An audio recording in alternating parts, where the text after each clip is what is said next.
Tennis Alcaraz dazzles in 100th Grand Slam match as Sabalenka Gauff grind through.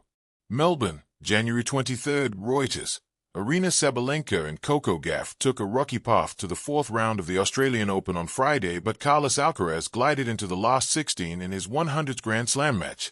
Home favourite Alex de Minaur made the last 16 for the fifth successive year, becoming the second Australian to achieve the feat in the professional era since John Newcomb's run from 1969 to 76. While third seed Alexander Zverev continued to dominate Britain Cameron Norrie. A day after 40-year-old Swiss Stan Wawrinka led a parade of yesterday's heroes into the third round, it was the turn of the younger generation to have their moment under the Melbourne sun.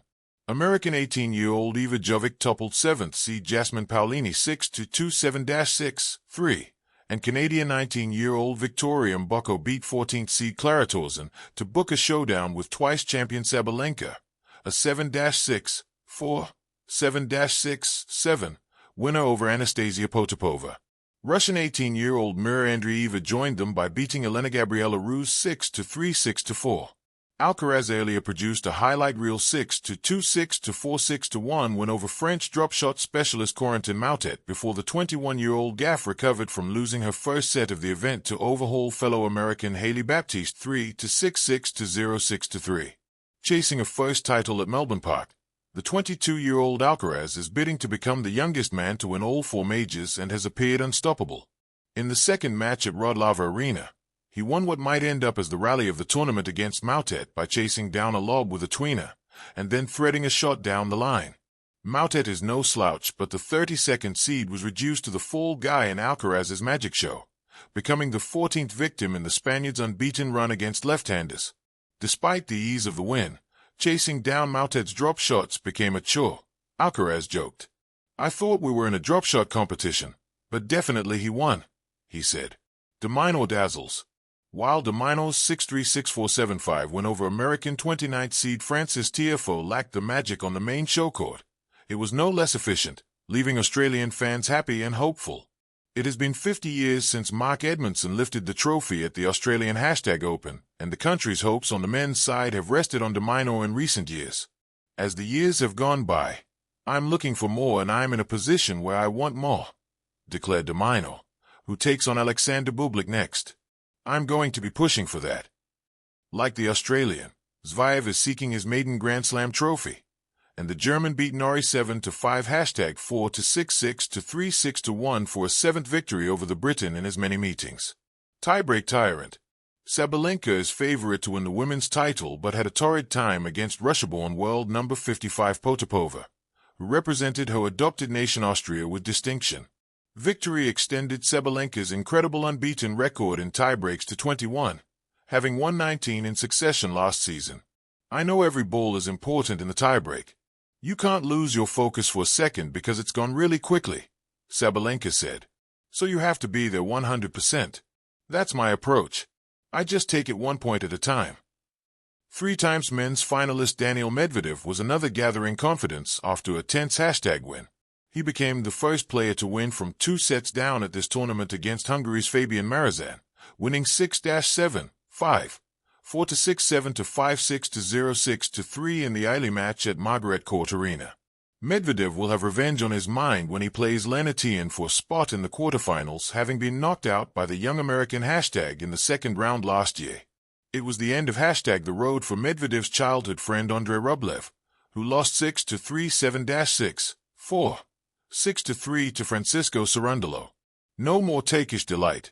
Mboko, one of the brightest young talents in women's tennis, reached the fourth round in her Australian Open main draw debut, beating Tauson 7-5 5-7 6-3.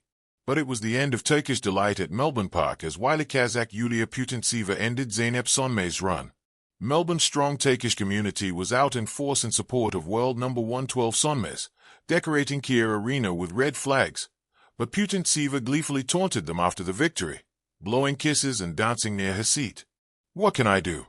It's just some people have education of tennis and, unfortunately, some of them not," she said, accusing rowdy Sonmez fans of trying to put her off a serve. Tommy Paul made smooth progress as Alejandro Davidovic Fokina retired trailing 6-1 6-1, but he next faces the brick wall of Alcaraz.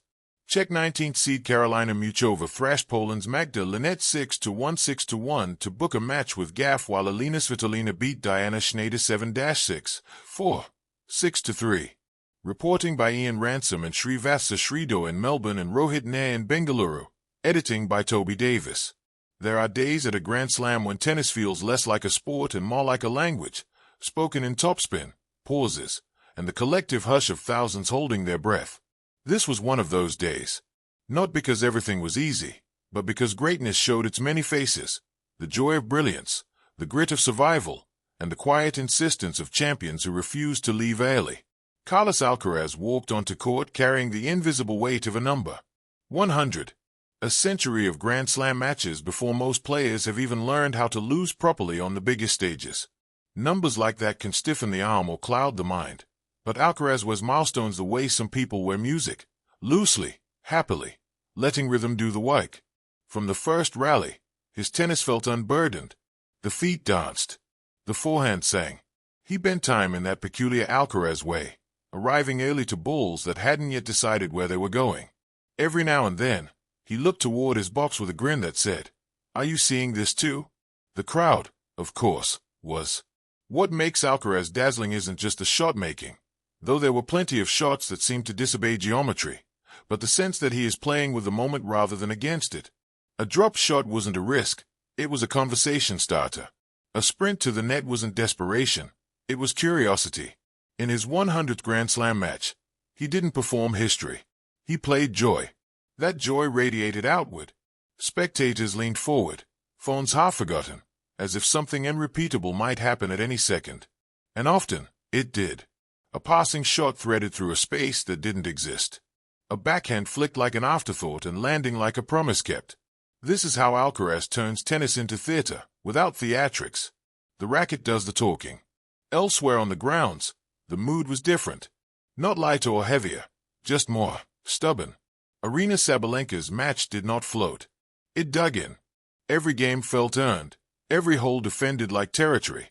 Way Alcaraz painted, Sabalenka carved.